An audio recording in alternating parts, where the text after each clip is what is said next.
No, you're good. I wish I'd have been recording when you should have seen the look on Phil's face. He saw himself in the TV. He didn't have his hat on. He goes, "Don't let anybody see my hair." It's important, man. Nobody needs to see this.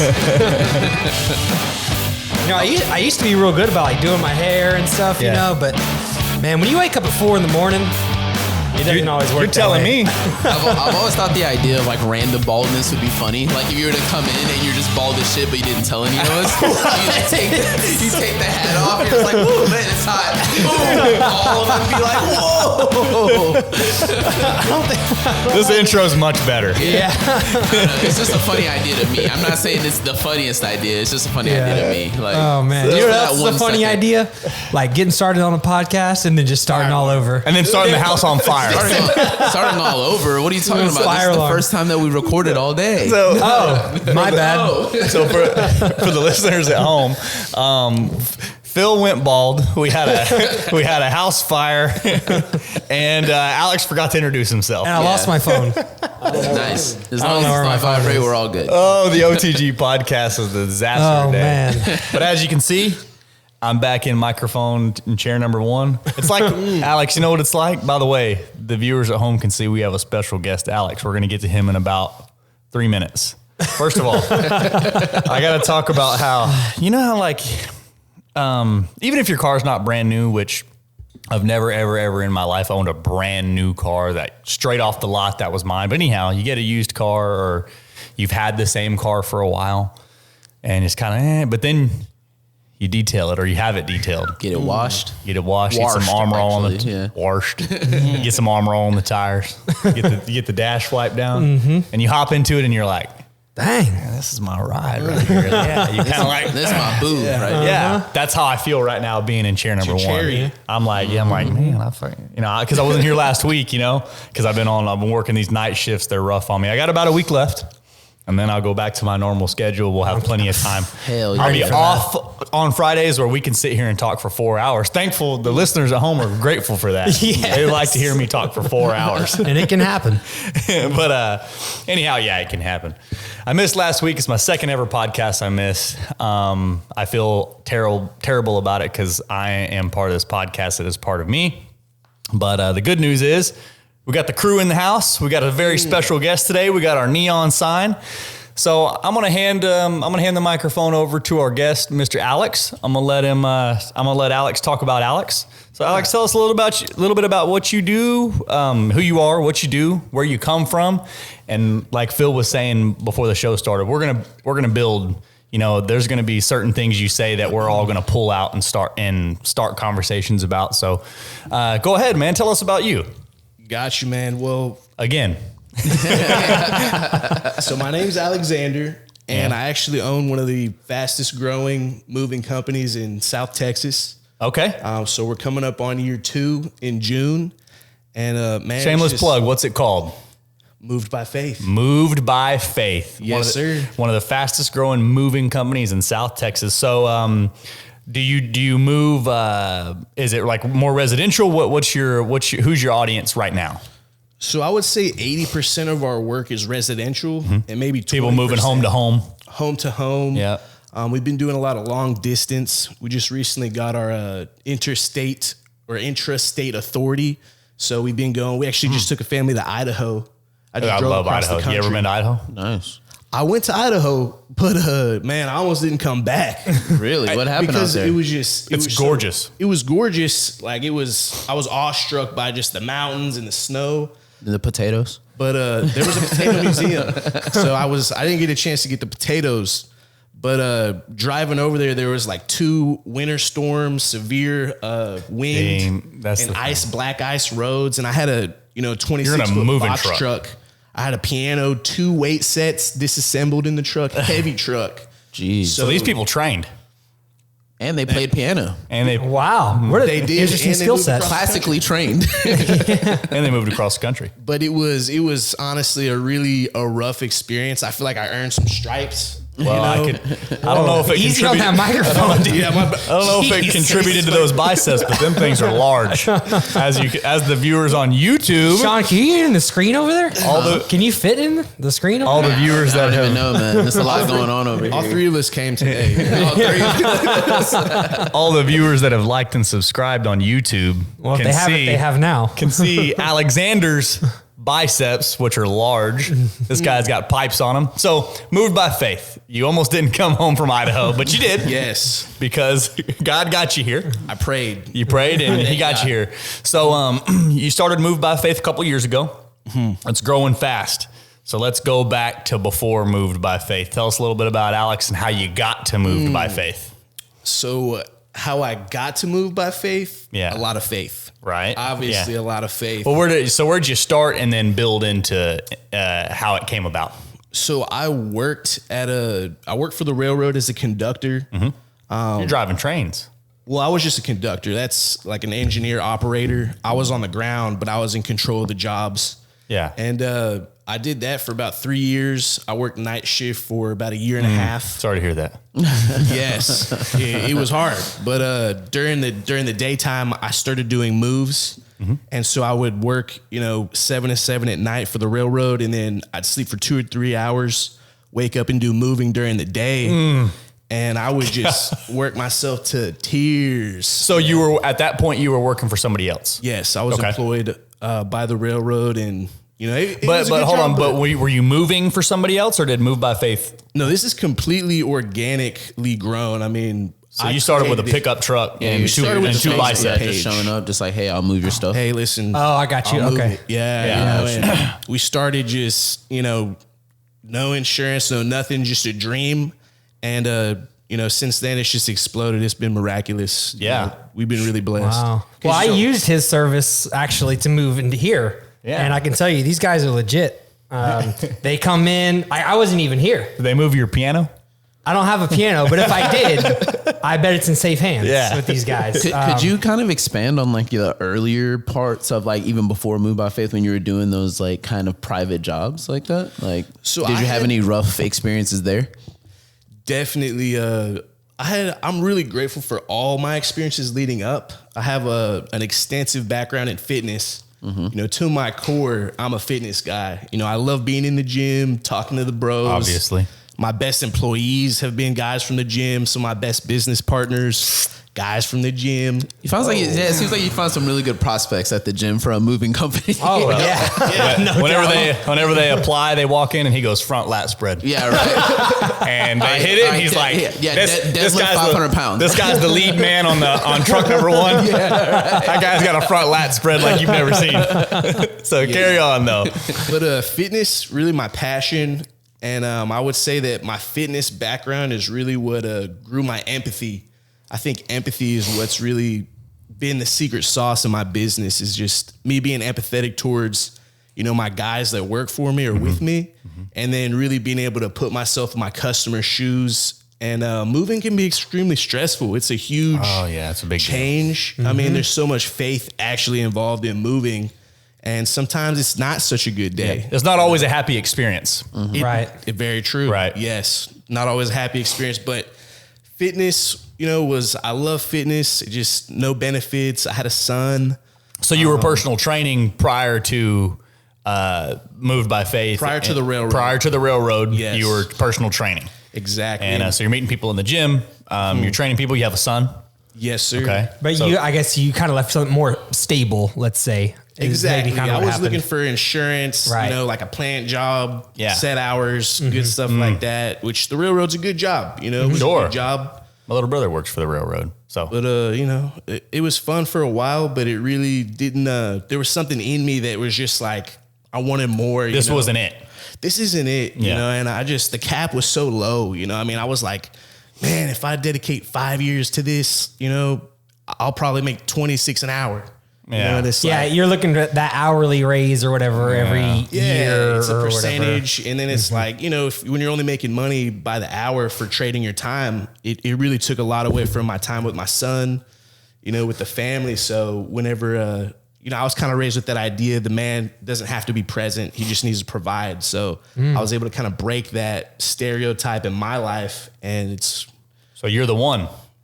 I'm the one. There you go. I'm the one. Yeah. So you're the one. I'm coming, man. Yeah, definitely. I tell people this all the time. So I got it from Ed Milet. He has a book called, I think, The Power of One or The Power of One More or something. But if he has a podcast on it, I'll send it to you. It'll change your life. It's almost as good as the OTG podcast, but almost. It's a talk that he gave, and basically he talks about the root of it is being the one in your family tree or your lineage that goes, no more. We're not living in poverty. We're not doing drugs. We're not being absent fathers. Whatever sins of the past are in your family tree, you're the one that says, nah, I'm changing this trajectory forever. I'm stepping up. I'm doing X, Y, Z, and we're setting the tone different. So that's what I'm hearing. I'm hearing that Alex is the one. Man, you really hit a few really strong points for me. Both of my parents, drug addicts, alcoholics. My mom was a prostitute. That was something I always felt very self-conscious about growing up. Yeah. I was in foster care for a little bit until my grandparents adopted me when I was 7. Yeah. So where was all this taking place? You from the Houston area? Yes, sir. Okay. Seabrook, Houston, Okay. and then from like 12 up, League City. Just I love curious. League City. So it's all general Houston area. I'm a Texan. Yeah. You see the look on his face? This guy's ready to fight somebody. I'm a Texan, bro. Texan boy. Yeah, so greater Houston area. Yeah. Yes. So you're growing up, you're in foster care, your parents got some rough habits that affect you negatively. Grandparents get you out of foster care. Yes. And so go from there. So grandparents are raising you. So they got young Alex. God bless my grandparents, man. Yeah. Really, Janine Reevesman, Robert Reevesman, they took me in. And, they're white. I'm Hispanic. They had originally adopted my mom from Colombia. Okay. So they not only raised my mom. So is your These are mom, your adopted is your mom, grandparents. she's an immigrant. She's from Colombia. She was adopted from Colombia, yes. So you're first gen I'm first generation. Texan. Nice. Texan. My guy. That's a cool story. So they adopt your mom out of Colombia. First gen Alex. First gen American. Okay. Yeah, and mom put him through a real rough time. I was following those same steps, really delinquent, Yep. typical no father figure, acting out, chip Yeah. on my shoulder. And then as I got older, drugs came into the mix and alcoholism. And that really was taking me down a bad path. And, really just God. And then having the right habits and stacking those habits is really what's carried me here. Stacking the wins. So stack W's every day. Yeah, I don't wake up and leave my house to not go get a W for me and my family. Yep. I'm with it. Yeah. Where did fitness fall into that? I know you said earlier you're a fitness guy, and then all this stuff's going on. Yeah, I guess when did it become a thing? when did fitness, or when did you make the correlation between fitness and really like overcoming? Like, how did that happen? Like maybe when you were a teenager, or So fitness was always like my outlet. I had all these struggles internally. And so one area where I would shine would really be like in athletics. I wrestled Obviously. in high school, played football. I just had a really high drive. So you're a big, strong guy. You're fast, and you can I guess rely on that for a W. You can go, man. I have these bad habits. I don't feel good about these things, but I can go over here and I can win. I can win the wrestling match. I can be the strongest. I can be the fastest. So you're leveraging that for your own, I guess, for your own headspace, right? You're you're leaning on it. I could go get my pat on the back by being good at sports, and I was never really built for school, man. I mean, I dropped out in the early 10th grade. I really was never a stupid kid. I wasn't doing my homework. I was better at like convincing the pretty girl to do my homework. Right, yeah. And on test day, I could get 100 on a test and then maybe average out with a C, but I really wasn't inclined to be studious and, just fit the mold. Man, I guess I just wasn't. Looking back, I'm grateful, but in those young years, it really seemed like a struggle. Yeah. Trying to fit into school. Yeah. So you got into some, you drop out, you get into some bad drug habits, but training's always been there. You've always leaned on that. Oh, dude, I would be in the gym, and I'd be up all night, extracurricular activities. show up, green smoothie, I'm ready to go, dude. I'm already pumping some out. Yeah. I'm with my clients working out. And Yeah. so yeah, even as a struggling drug addict, I still held on to that fitness, but obviously it was very, you're not going to get any gains, dude, doing crack. You know what I'm saying? Yeah. Sure. Yeah. Wow. So you got your personal training people, you know that you love it, but you got this drug habit and this alcohol habit really pulling you down, really holding you back. And you said something earlier that I don't want to dig into too much, but I want to highlight it and then move past that. So you said it beat you down real low. So you're real low, you're real dark. Did it start to affect your were you no longer functioning? Like were you having trouble getting to work and getting and it so completely destroyed me as a man, as a person, as a father. So you became like completely dependent and weren't functioning for a little while. So I would get a job at a gym, do really good for like a month, and then my habits would start creeping back in. Yep. They would find out. I would go get another job at another gym. Yeah. Or because I was good, they would just let me get away with it until I was like Really messing up. really messing No. up. Yeah, until clients started noticing. And Yeah, I'm like different things. doing a fitness assessment and my pupils are dilated or something crazy. Yeah. Yeah. So But selling good, they don't care. So. Yeah, I was about to say this guy's a natural salesman. It sounds like that's what I'm hearing. So it beats you down, you're job to job, and where's the turning point? And it may not be like a single moment where you said nope and you hit the switch, but when did you wake up one day and go, it's not sustainable? I can't do it anymore. And how does that change start to take place? I know it's through God. You leaned on God. You cried out. You're like, hey, help me. Yeah. But what did it look like pulling yourself out of that hole? Well, I was always a fighter, man. I was always, I had this ego, right? Yeah. I was bigger than life. I was just, so I was really going to beat it, Yeah. I was going to willpower my way through. And it just beat me so bad that, I was hopeless, man. I was like the next 5 years. I remember I was laying there one morning. I had my son and my girl had to go to college. I'd been up all night and I was sitting there like, man, I'm either going to be dead in 5 years or I'm going to be in prison in 5 years. And neither of those equations is me being a father to my son. Something's got to break. Like, I don't know. I was desperate for help. So your son kind of pulled you out, or just the like wanting to be a father to your son. Is that what kind of pulled you out of rock bottom there? I would say definitely, being a father has been really fulfilling for me since I didn't have that father figure. So it's like, man, it's a compensation almost how much of a priority it is being a father to my son. Yeah. Sounds like you're being who you needed when you were a young man, right? When you were a little boy. Exactly. So you're looking at this boy, your girlfriend, your wife, she leaves, and you're sitting there with your son, and you're going, man, if I'm dead or in prison, I can't be a dad to this boy. Yeah, who's going to be his dad? So the flame starts, the small little flickering light, the fight. It's the step back a lot of times that sets you up for that step forward. And I think a lot of times in life, it's like that. You got to kind of take a step back in order to move forward. Step back and look at and see the whole picture, because sometimes you're too close to it to see all the problems, to see what's wrong. If you step back and you look at the whole thing, you can go, here's where it starts, or here's the root, or this is what I'm going after right now. Yeah, or if you need to fix something, I heard a quote yesterday on a podcast that said you can't fix a car while you're driving it. Right. Exactly. So you got to stop, pull over, examine, and take a look. Yeah. Examine and go from there. So in that moment, you feel something change in you, and so do you cold turkey, or do you slowly? 12 steps, do you what do you do from there? So I tried a few paid rehabs. Yep. And, they basically make your bed. They feed you good food. They talk to a therapist. And that wasn't doing it for me. Yeah. Just not your thing. Yeah. I needed the rough treatment. So you need somebody to wake your ass up. exactly. Yeah. I needed someone to just slap me with some humble pie Yeah. and tell me what to do and how to live my life right. Yeah. And so I went to a place called the Wheelhouse in Deer Park. Completely, organically funded.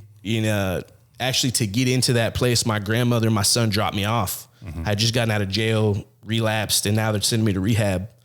And I had to sleep outside on a bench, sweating stuff out, eaten by mosquitoes just to get my bed in because they didn't have any beds. Yeah. And it was at that moment I was like, I'm fully committed to whatever this takes to get right. You know, like they told me don't leave. They were like, don't leave. Whatever you do, just stay here.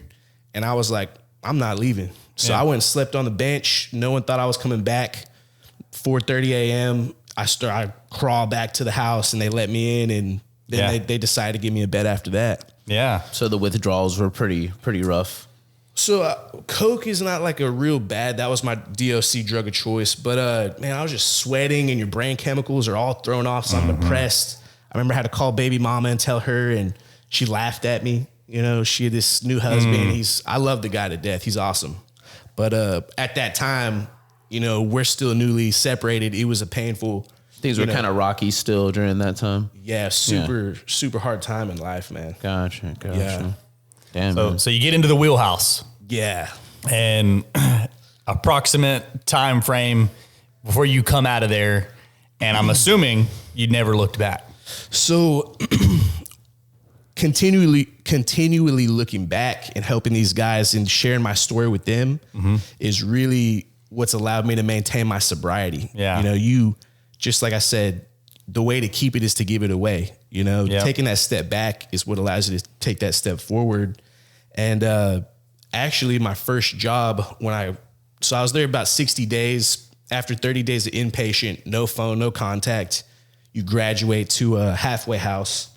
And I got a job working at a luxury moving company. It was a trade I had from when I was younger. And I started working at a moving company, man. And from that job is when I got back with the railroad. So I did that for like a few months and picked up my job at the railroad. But me and moving kind of have a long relationship. It was one of the first jobs when I was 16 or 17. I was living in a car with my ex and I was doing moving. Yeah.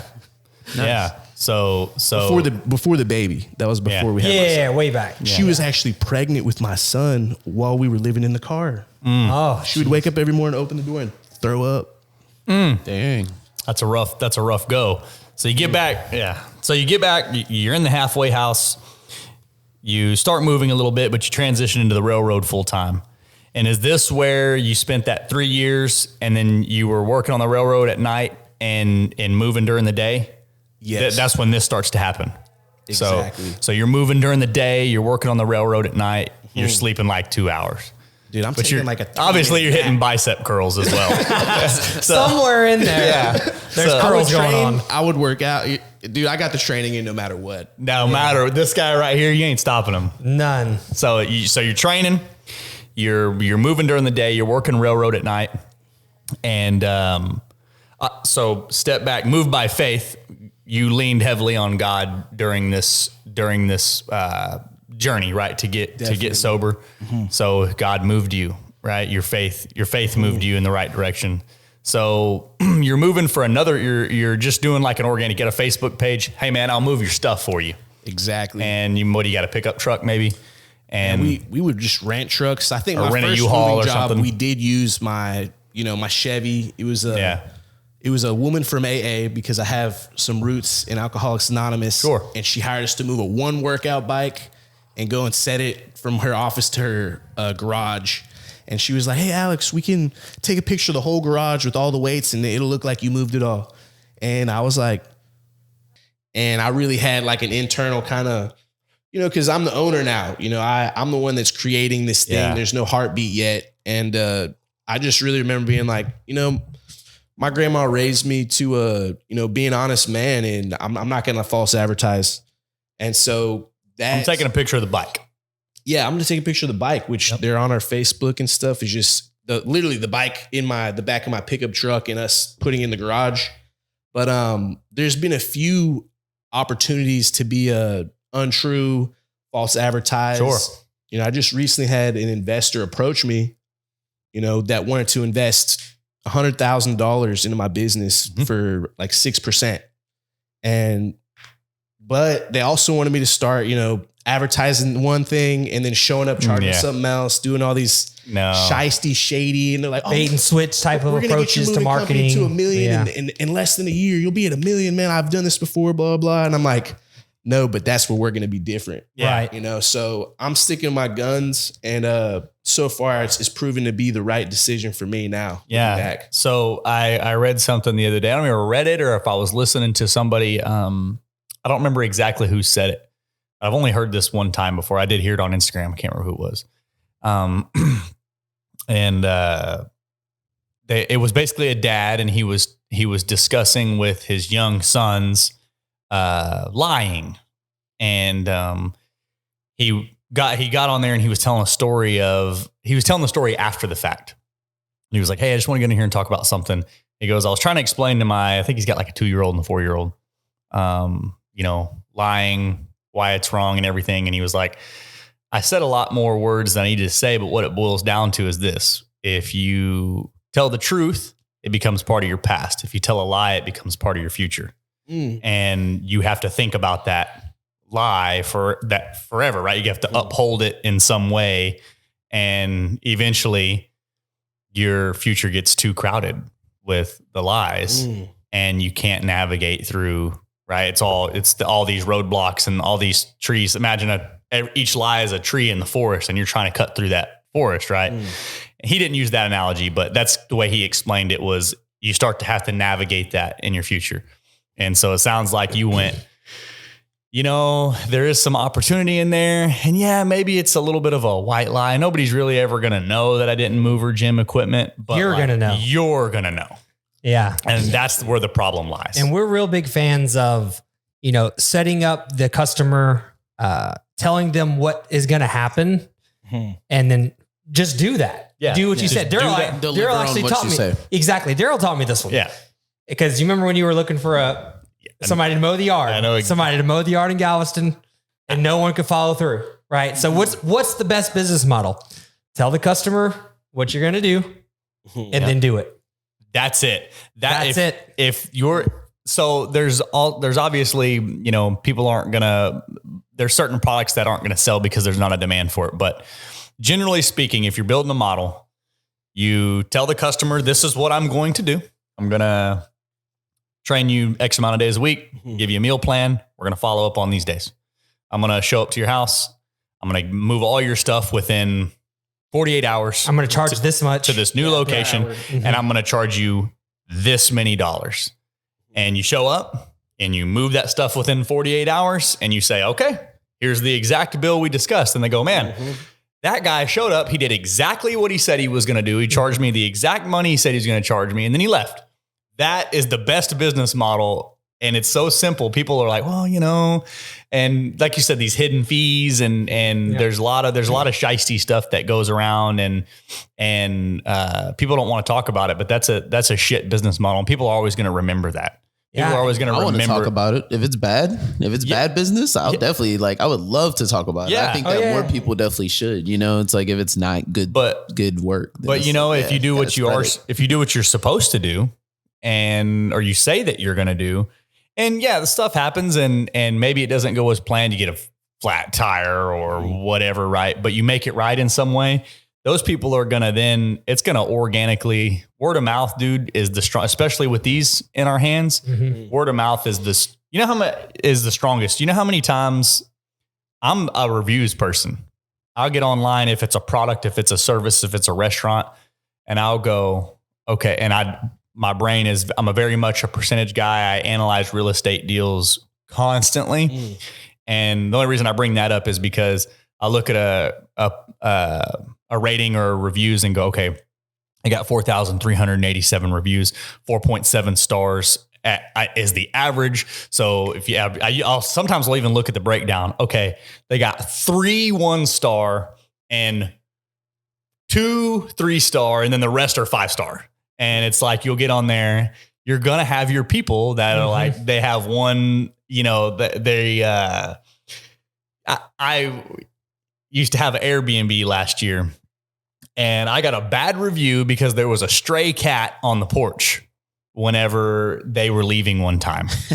And they gave me a 1-star review because Well, there was a cat on the porch, and some people could be allergic to cats. They gave you a 1 star for that? Yeah, they gave me or I don't remember. They gave me a really low review. And then they went on to say, but the house was super clean. The location was great. But they gave me a shit review because there was a stray cat on the porch. So you're always going to have those people. But do you ever go and this is something, because we have one we have one 1-star review. We have 1 4-star review, and then all the rest are 5 at the gym. Right. And, but what you can do in situations like this, if there's someone crazy, just to, I don't know, and maybe this shouldn't matter. And this is kind of being a little bit petty, maybe is the word. I'm not real sure. But if you go look at these people that like to leave 1-star reviews in situations like that, in Google, it tells you their history and where they've left reviews. Yeah. All 1 stars. And all they do is leave 1-star reviews at places. Yeah, for they're no usually reasons. pretty crabby. Yeah, exactly. You know what I mean? So, but I can tell you from experience, pull up our reviews. That's exactly. Well, all I was going to say is that's what his company does. Moved by Faith. And I'm just telling you as a customer, and I don't know how in the day-to-day you are, but I went on your website. I filled out the form. I think I got I don't remember, was it a phone call or a text message or something? But no, on the form, the form asked how many bedrooms, how far are you moving, move from address, pick up address, drop off address, what items and stuff like that. Yep. Filled it out, emailed a quote of exactly how much it's going to cost, estimated time. This is how much it's going to cost to pick it up. This is how long it's going to take us. And then that's exactly. Let me guess. That's exactly what happened. That's exactly what happened. I paid, I think it's $100 deposit, $100 or something like that. Roughly. A deposit fee. Right. Mm-hmm. And then when they were done, the guys were very professional. They wrapped up all the big furniture. They wrap it up with padding and then tape, move it out. 3 guys showed up. These guys do it right. I wasn't even here. Denver pretty much dealt with them the whole time. Everything was flawless. Couple hours after they leave, they get done. Then we get an email and I pay the final invoice, and it was the quoted invoice minus the deposit. And that's how much we owe you. That's it. And that's done. And it was done. It was seamless, very simple. I think I got a reminder that morning. Hey, we're going to be there at 2:30. Yeah. Yeah, it was flawless. So that's, that's the best business model. Sounds like you're just doing what you say you're going to do, what you say you're going to do, when you say you're going to do it, for the price you say you're going to do it. If you can do those 3 things, people are going to use you, man. And, these people, these 1-star folks, like the 1-star gym guy. Actually, our 1-star review was a guy that wanted to be a trainer. Of course. He wanted to be a trainer at the gym, and it didn't work out. I told him, hey, I don't think he'd be a good fit or whatever. So that was the 1-star review. If I wasn't even a customer, he never even purchased the product. Right. Yeah. And my rebuttal would be, okay, we have how many reviews you have of 5-star or 4 and 5? Over a couple hundred, over 200. So there's 200 and you're the 1-star. Don't be that guy. Well, it's just like, think about the ratio there. What's your ratio, man? Yeah. Somebody who never bought the product or used the services, and you're the only one that had a 1-star rating. And you know what, man? That guy, he's not listening to this podcast. He's not making himself better. He's out there looking gains. Yeah, he's getting no gains, right? Yeah. And, not to be petty, but this guy did not have biceps. Anything like Alex's. So he's not listening to the show. No. And he's probably out there spreading some negativity. I hope he's turned it around though. I sure hope so. I mean, this is a couple years ago. Yeah, I hope that for his sake and those around him, that he said, you know what? I'm going to quit leaving these 1-star reviews. If it's warranted, I believe that you should give somebody a low review, because you have me as somebody who relies on reviews quite often. I want to know, and if, let's say it was 50 1-stars and he had 120 4 and 5 stars, I'd go, there's 50 people, It's kind of a lot. Yeah, but the one guy, and it's that guy is irrelevant when I'm looking at the reviews. So, all right, Alex, back to you a little bit. Yeah, so, I'm curious of where in this little journey, because you and I met a few years ago. It was in the whole trend. I'm trying to think of the exact event or the exact space. I'll be honest with you, man, I don't remember. I don't know if you do, but we were in a stock trading group type of situation. And that's where we connected. And that's probably been at least probably over 5 years ago. It's got to be more than 5 years. Before OTG. Before OTG. I'm sure. Mm-hmm. Yeah. So where did was that like maybe your first step into trying to do something on your own, like, and not having to have a standard 9 to 5 kind of thing? Like where did the mindset of trying to be like a day trader, start to roll in? Man, I would say it started in an idea book. I believed from like 16, 15, I had a really intelligent friend, and he would write down, his ideas in an idea book. And he said, everyone's got $1 million idea. And I believed it. And he said, when you start to create your reality and you see it in your head, one of the first things you can do is get it on paper. So, I'm from probably 16 on, I had 2 or 3 idea books, and I would, watch Millionaire Mindset and investing, write down real your estate. ideas. Or if I just organically like hadn't something that I was inspired, an idea, I would write it down and date it, put the time. And so I would say I was probably desperate at that time for a way to grow my income without just selling time. Keep in mind, I have a criminal background. I have, next to no education. Mm-hmm. So it was like, I was really just got to get creative with your, a friend of mine had invited me to a crypto investment opportunity meeting. And that's where I met Felipe. And that's where, we kind of met on social media and got to know each other a little bit better through there. And then ran into each other at the gym. And just recently, he supported my son's business. So yeah, your son has a business? Yes, my son has a business, and it was his idea. It was totally him. Did he write it down in his idea book? He's written it down. Yes, we practiced in my idea book. I knew it. I knew what the answer was going to be. I knew that you were going to tell. I knew you were going to tell me that he has one. How old is he? 6. He's 6 years old. And he has business ideas rolling around in his head. He does. And he took his transparency from his dad as well. I went to buy let's hear the story. Well, he has bubbles, right? So it's like you can blow the little gun and it's $1, or you can buy and they're pretty cool too. The little ones or the big ones. You make the real big bubbles. Wands. The big wands and stuff. Step on your right foot. Don't forget it. Yeah. So I go out there and and you're blowing the big Squidward bubble and everything. You know what I'm saying? And I know exactly what you're saying. Yeah. But anyways, he also has these little cupcakes for sale. Cupcakes. So hold on, this guy sells bubbles and cupcakes? Bubbles and cupcakes. Right. I can't think of 2 cooler things. I mean, everybody likes bubbles. Everybody likes cupcakes. Okay. Yeah, well, it's like giving away coffee and free money. It gets better. It gets better. Yeah. Let me tell you about the cupcakes. Wait, there's more. Yeah. So I go and there's 2 different kind of cupcakes. And I was like, why don't I just go and, I'm going to support the kid. Let me get. So does he have a stand like out in front of the house, or okay? This is at a farmer's market. We started door to door with the bubble business. Oh, and, he made like over $30 an hour. Oh, wow. That's how it started. Okay. And then we kind of nurtured it a little bit, bought some wood, but it eventually transitioned into us having a table with a sign we made at a farmer's market. Yeah, it's at a farmer's market, where there's like people selling like jelly and different things. That's all like farmer's market? No, what is this, like some new one? It was a new one. Yeah, over in Old League City. Yeah, right across the street from my old house. Okay. And but yeah, so there's a couple, there's like maybe like 10 stands out there. It's pretty small at the moment, but I'm assuming maybe they're trying to grow or whatever. But so I go up there and I was like, hey man, let me just get one of everything you got, right? And he's like, you don't want that one. They don't taste good. And I was like, yeah, like what? Bro, you're trying to sell me something. He was like, don't eat that one. And I was like, all right. He was looking out. The guy was looking out for you, dude. And so then I guess was it like black licorice or something? Nah, I don't know. The oil was like old or something. Was it your cousin or something that was there with him?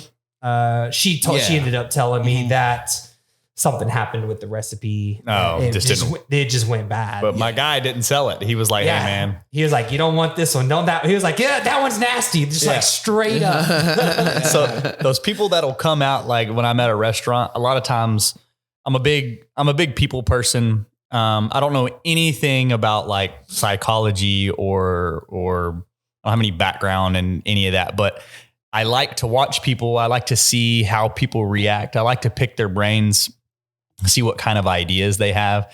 And a lot of time people don't even notice it, but I'll go out to eat sometimes. And, I will, especially if I'm like, man, should I order this or this or this? And I'll narrow it down to 2 or 3. and the waiter or waitress will come up and be like, hey, what can I get for you? And I'll be like, all right, you got to pick one. Boom, boom, boom. And I just look at them. Yeah, we do that to servers a lot. And a lot of time you'll get it's kind of about what you like. And they're just trying to do their job, get you what you want and get their tip, right? Which is fine.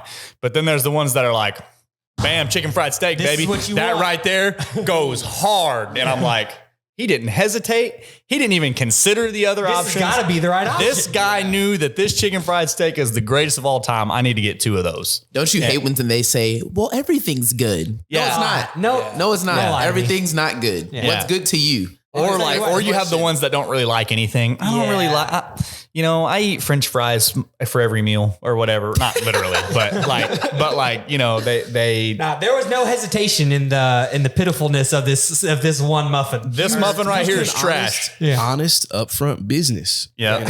I'm with it. So it sounds like, Alex, you're raising your son in a way where you're encouraging, nurturing a little honest dude. Well, the honesty is definitely something, but that's a habit that you can instill in them early on by what you're doing. Just telling them, hey, you got to be honest, and this is why. Because if you don't, it becomes part of your future. Integrity is the word that I think of. I'm not sure if that's what you were looking for. No, it sounds like you're raising him in a way that encourages entrepreneurship. Just letting his mind, letting his ideas grow. Letting him not stifling any idea that he has, any creativity, just letting it flow, talking to him about it, building him up and saying, hey, if you want to go hard at whatever this thing is, you can do it. You're just going to have to commit, and I think that, I think how old are you, Alex? 25. So you're 25. We're all about 30, 31 sitting here. Phil's definitely the oldest and, by like 3 months or something. But, I feel like our generation, even down, 5-6 years to your age, we got told, you got to be these things, and these are you got to have this college education or you're not going to make any money if you don't go to even if you do have a college education, if it's not a big badass school, people are going to discredit you. And I feel like that was kind of a culture that was created while Sean experienced it. Don't be a photographer, Sean. You have to go to college or whatever. He's just one example, right? I think if Phil would have told our high school counselors that he wanted to open a gym, they'd have been like, why don't you just go work at the refinery, man? Why don't you become a counselor like me? Why don't you go to the railroad, or whatever? And why don't you get a real job? Is what they say. Don't you love that one? Yeah. Why don't you get a real job? Yeah. And so I'm glad that nobody in this room took that advice, first of all. And I'm glad that you are the one who is now, your son is, what's his name? Noah Alexander. Noah Alexander. Imagine that. So little Noah is now reaping the benefit of you going, nah, I'm the one. It stops right here. I'm changing myself and my trajectory. And in turn, your son's trajectory will never take that. Because yours was probably flat across. And then whenever you woke up and went, nah, and it started to go up, right? His is going to have an upward trend. He's the one. He's the one. Well, sounds like he's the one who inspired the one, right? He came along. He's my strength. Yeah. He came along and made you decide no more. And you had the power, you had the grit, the fortitude in you to go, I am now the one because of him. And he motivates the one. So anyway, I just wanted to commend you. I wanted to pat you on the back and say, if everybody acted like the person that they needed when they were a kid, whatever that is, because everybody had different upbringings. Phil and I grew up together, but our upbringings were so different. And so we each needed something different as young boys. And if you can be that person in your life, just in general, be the personal greatness. What's Andy Frisella say? Personal greatness is the ultimate rebellion. So if you can be personally great in all ways and have integrity and operate in good faith at all times, then you're going to be wildly successful. You're going to be independent. People are going to look up to you. You're not going to rely on any government entity. You're not going to rely on anybody else. You're going to be independent. You're going to be successful. You're going to be, people are going to come to you. You're going to be a beacon of light. Right. And, so, it's just very important that we start changing who we are, and stop looking for somebody else to do it for us. Cause guess what? Nobody's coming, man. No, 100%. Nobody's coming to save you, dude. Accountability. Yeah. On everything. Nobody's coming to save you. Motivation sucks.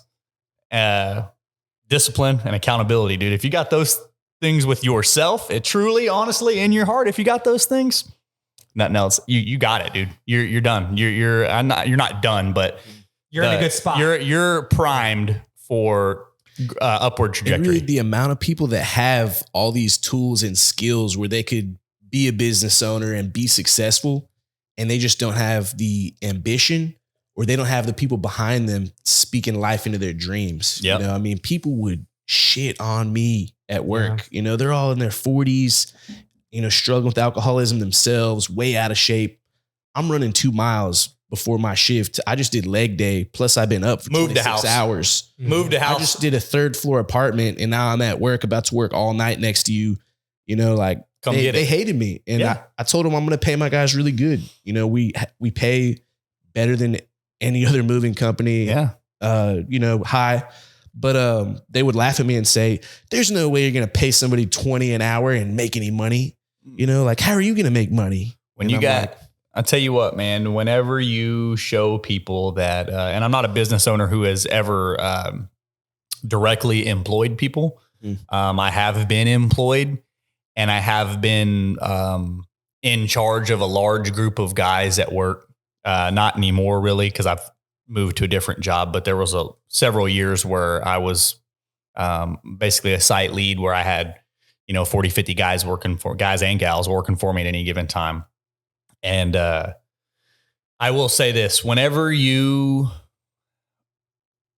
this is how my mind works. When somebody is not going to pay me well, they're telling me that, in their opinion, my time and my memories with my family are not very valuable. Right. Mm-hmm. And so if you can, I'm not saying that everybody should make $100 an hour, right? There has to be ebbs and flows. There has to be ups and downs. But if your people know that you're giving them all you got, and you're telling them that, hey, I'm paying you top dollar that I can in exchange for your time, for your memories. And if they feel that you're doing that for them, they're going to work harder, and you're going to make more money, and they're going to have integrity. They're going to want to do the right thing. You know what? Alex does right by me. Alex pays me the best that he can. I'm moving this house right. I'm not dinging the walls. Mm-hmm. I'm wrapping this mirror, and we're going to get it there on time, and we're going to go on to the next one. We're going to hit that one. Boom. I'm not going to spend 3 hours at lunch. I'm not going to, whatever, screw you in any way, and if you set the precedence that these people's time is worth as much as you can give them for it, they're going to work for you, dude. And I'll say this, really, I had to figure out my numbers, like you said, because I literally paid everybody $20 an hour that worked with me, whether they were helping, driving, and I had to learn my numbers over time. Yeah, sure. I had eventually hired a bookkeeper, CPA, accountant, all that, and they would go over these numbers with me and look at our profitability percentage and all that. And I had to make some cuts, but I had to learn my numbers through error. Right. My guys still know I'm very, transparent about everything. They know that they're getting paid really well. Most of them have moving experience. Mm-hmm. And I would say probably one of my most proudest accomplishments to date is that I have 2 guys, Kevin and Joey, that have both been with me for over a year each. Yeah. I barely held a job for a year, prior to starting. And I got 2 guys that have believed, in the dream, been a part of the dream, and brought us really this far. They're working right now. Shout out Kevin and Joey. And I'm assuming that's pretty rare in y'all's industry, huh? Oh, that super turnover. Rare. The turnover is ridiculous. Yeah. And there's, some other moving companies that I've worked for that, I've talked to guys and they really just turn them and burn them. They're like, I'm going to pay you $12 an hour, show up or don't, I'll replace you. Yeah. And all my guys really know that I'm invested in their growth, and I'm really invested in them as a person outside of go make me money. Yeah. You know, like I can relate to a lot of what you're talking about. Better as a team, man. Oh, always. You're better as a team. And you also, as the leader, though, you want to lead the team, but knowing those numbers for a long time, I didn't. I overpaid people for a long time because I was trying to do it out of the goodness of my heart. But what can happen is you're killing the business. Right. Yeah. Yeah. I've been there too. I've done that. You got to find that. You got to find. I look back, like when we first started the gym or whatever, like what year? We're in 2023. So maybe like 2020, 2021. I look back at those times and I look at the percentages that were going to like, labor, right? Labor percentage, just like crazy. I didn't know. All I was doing was, doing one of the best that I thought like what they deserve. Yeah, you didn't know. You didn't have a baseline. I didn't know. You didn't have a baseline. No, you didn't know where to start. Right. So, it's very important that as the leader in there making the decisions that those numbers and you're doing the best that you can, but not at the same time putting the business at risk of failing. Just like having that balance. Yeah, there. It is. Yeah. It is a balancing act. And I hate the word balance. That's one I rarely, because to have balance, you have to take away from one thing to give, like a seesaw, you have to give to one thing, you have to take away from another. But in this case, balance is a pretty good word. Yeah. Well, I was going to ask a question about funds aren't unlimited. Yeah. You were saying that, as far as what Move by Faith brings to the just moving in general, you said higher pay and more transparency. What else do you think that you bring over? Like, what's the other one in there? Like Move by Design and other things like that. What do you think that Move by Faith brings that the competitors don't? I think I know what it is. Carry on. A little bit of faith. Yeah. No, but really the secret sauce, I really believe, is empathy. I really can't stress empathy enough. When you're coming into someone's life, that like human connection more. You just bought your first house. Like, dude, congratulations. Like in today's economy, you should get a freaking degree. Just fixing your credit, making sacrifices, personal sacrifices, financial, to get your family in a better position. It's like, kudos. Like, we're going to celebrate that with you. Yeah. Now we also have moves where, man, 96-year-old woman is, divorcing, and wow, and she's like leaving this house. She's been here for 30 years. And I'm thinking of a woman in particular, man, I hugged her, dude. She cried on my shoulder. And I'm like, hey, listen, we're going to get you through today. You know, like we're going to get you through today. And just the empathy that I show my guys. And when I hire for, everyone has a different mixture of self-pleasing and people-pleasing. There's healthy balances of both. And gotta have them both. I always look for those guys that are really like people pleasing, which comes with a set of issues. When it comes to like billing or problems, they're really not confrontational. They're not going to be firm with the customer. Been there. My phone ends up ringing, and I'm like, dude, I'm with my son at the park. Like, now I got to argue with this person. You need to handle this, right? But also, it really allows my customers to feel like, they were serviced, like being in the service industry, you really got to humble yourself and put yourself below the customer. Hey, I'm here to make you happy. I'm here to service you. And, you got to put them first. So I found that those guys that have a really high self-pleasing kind of mentality, they're like, hey, how much you paying me? Yeah. Hey, are you going to pay for this time? The 30-minute lunch, 15 minutes. Yeah. And then it's like, those guys, they don't last with me, but also I've noticed, that they're more like, what can you give me? Not what can I do for this business? And we're just such a young business that we don't have room for a lot of, soul suckers, for lack of a better word. They're just there for them. My guys are like, they're team players. They all self-sacrifice to help the team cause. And they're really empathetic. And, I coach them through all the experiences we have, negative and positive. Sure. With the customers. So empathy. I'm hearing three things or four things. So he's saying they use empathy. Correct me if I'm wrong, Alex. And prior, what we talked about, you do what you say you're going to do when you say you're going to do it. People, right? The people that you bring in to work for you, to service these customers, right? And those are kind of like your three pillars, right? Your people, your empathy, and your integrity, doing what you say you're going to do when you say you're going to do it. Hiring the right people, is we really have a good group of guys, and I'm very picky with who I hire. Sure.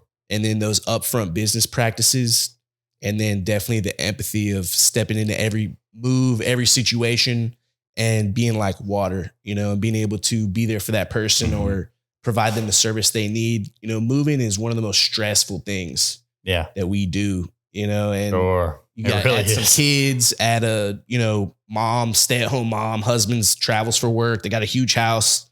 It's very overwhelming. Yeah. And I find it very rewarding being able to like take that stress from people, take that anxiety, and just like, sometimes we'll even pray. We're not a religious company. We're a faith-based company. Right. I've prayed with Muslims, Mormons, sure. We just pray, God and life and love into whatever the situation is. And sometimes that's needed. You know? Definitely.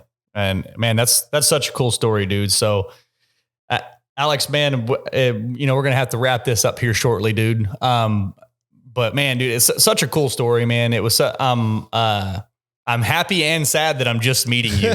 Like, I'm happy that I got to meet you, and I'm sad I haven't known you longer, because I feel like, this has been a great conversation. I feel like we've all connected. I look forward to training with you in the future, using your services if and when we move, which I could have used you a few months ago, but it's a long story. I had to do it all myself. But man, you had to do a move by yourself? Well, the Airbnb, to and from, when we moved all the stuff to the Airbnb and then moved all the stuff out of the Airbnb, that it's a whole different story, but ball game there. Yeah. I mean, we got to do this again. I know we're running out of time, but I'd like to pick your brain more on just the customer experience. We're big on customer service versus customer experience stuff at the gym. So I'd just like to, maybe talk some more about, your thought process on the providing customers with the best possible experience that you can and things like that. I'm interested. You know what I want to talk about? The arm routine. I want to talk about what this guy does for arms. Do you hit arms by themselves? Do you just do little tries after chest? Feeder workouts like Rich Piana at night with your Ben and Jerry's. You do 100 curls every night before you go to bed and hit a Ben and Jerry's. I got kind of some good news and some bad news. Uh-oh. So the good news is I do hit a lot of arms. That is definitely good news. Even my mom, dude, got some guns. So you're saying genetics play. Genetics. Genetics. See, that's the only reason anybody can achieve anything. They must be. So what you're saying is I should just give up and not even try. No, dude, you gotta get it. You gotta get it. Look, no, dude, don't ever give up, bro. You gotta get after it. Man. Moved by faith, Alex. Tell us, do some shameless plugs here. What's the best way to get a hold of you? Phones, emails, Instagram, Facebook, whatever. What's the best ways to get a hold of you and Moved by Faith? So we are really active on Facebook as Moved by Faith. Moved by Faith Facebook page. You can like your page, obviously. Please go like our page. We just recently hired a social media manager. She's been creating a lot of content. Shout out Francesca. Shout out Fever Marketing. She's been doing a great job. We recently got on Instagram as Moved by Faith LLC. Moved by Faith, all one. At Moved by Faith LLC. Yes, sir. Moved by Faith Facebook page. And then the website, which is where all of our leads go through. Yep. It's directly connected to our software, moved-by-faith.com. Okay. Moved by Faith with dashes. Yeah. Best number would be this number right here. There you go. And it's 281-841-9765. Y'all. Cool. That is how you get a hold of Alex. You can hit him up for bicep workouts. You can hit him. Piano moves. You can hit him up for piano moves, bicycle moves, Idaho moves, whatever you want to do. Moving is like getting paid to work out. That's how I look at it. That's how my guys I was going to make I've been meaning to make this comment the whole time. So owning a moving company and being a mover, it doesn't hurt that you're in great shape and you're strong and you train. It doesn't that doesn't hurt the situation at all, right? And as a matter of fact, it probably helps it quite a bit. I mean, let's just say if you were to hire someone to move your house, you really would want to hire somebody that's physically fit. Yeah. So look, man, I'm in shape. I'm in shape. I've been struggling with these night shifts, and I'm all about hiring professionals. If I hire somebody to come move my house and they show up and I'm in better shape than them, I'm probably just going to pat them on the shoulder and turn around. Hey, buddy. Hey, let me take that. You got to spend some time in the weight room. Yeah. Go to the weight room for a little while, spend about 6-8 months. You're not touching my baby grand piano at all. You're not touching my grand piano with those biceps, baby. Not at all. All right, guys. Alex, thanks for coming on, dude. We got to get a training session in. We got to get you back on. We're going to talk about, we might even just do a show just about your fitness background, your training regimen. We can do a show on the customer experience like that you've had. But man, thank you for sharing. A lot of people may not be comfortable sharing the type of things that you said. Some people are, some people aren't. But it's really cool when they are, and they're open and honest. Like I said, if you tell a lie, it becomes part of your future. If you tell the truth, it becomes part of your past. So, that's a cool story, man. And you know what, Lil Noah, let him keep dreaming, dude. Let him dreaming. So, but here's the secret sauce. You have to dream, and you have to go for it too. Because if you tell him, hey, Noah, you can do anything you want, you just got to go for it, he's going to look at you and go, Dad, well, you didn't go for it. Why are you telling me? You know what I'm saying? But you're going for it. He had that idea in my garage while I'm folding moving blankets, because our whole operation was out of my garage. Yeah. Now we have, a 1,400 square foot warehouse office. Yeah. Mm-hmm. But, I'm folding blankets. It was like 8:30. It's past his bedtime. And I had just finished moving all day. And he was like, Dad, I want to start my own business blowing bubbles, and I want to make people happy. And I said, boy, let's write it down. Let's do it right now. Let's blow some bubbles. Yeah. Put this in that idea book and bring it to life. Y'all keep dreaming, man. Be honest, keep dreaming, and be who you needed when you were a young kid. We're going to close this one out. Alex, thanks again for coming on. Move by Faith. Check them out. Oh! Put them up. Oh. Make sure you like, comment, subscribe wherever you see the video. Front lat spread. Sean, can we see it? I love it when he hits the C-bum. Hell yeah. Bumstead, it's coming for you. Oh, yeah. I know Bumstead watches this show. Sean is coming for your ass. Oh, yeah. It won't be long. That front lat spread, you know how they tell him to change positions? They're like, front double bicep, Sean's just going to hit it again. Bro, I'm going to just fly out of here. That's what I'm trying to do, man. I'm trying to get the 747s rolling. I like it. Hell yeah. All right, Sean, we're out of here.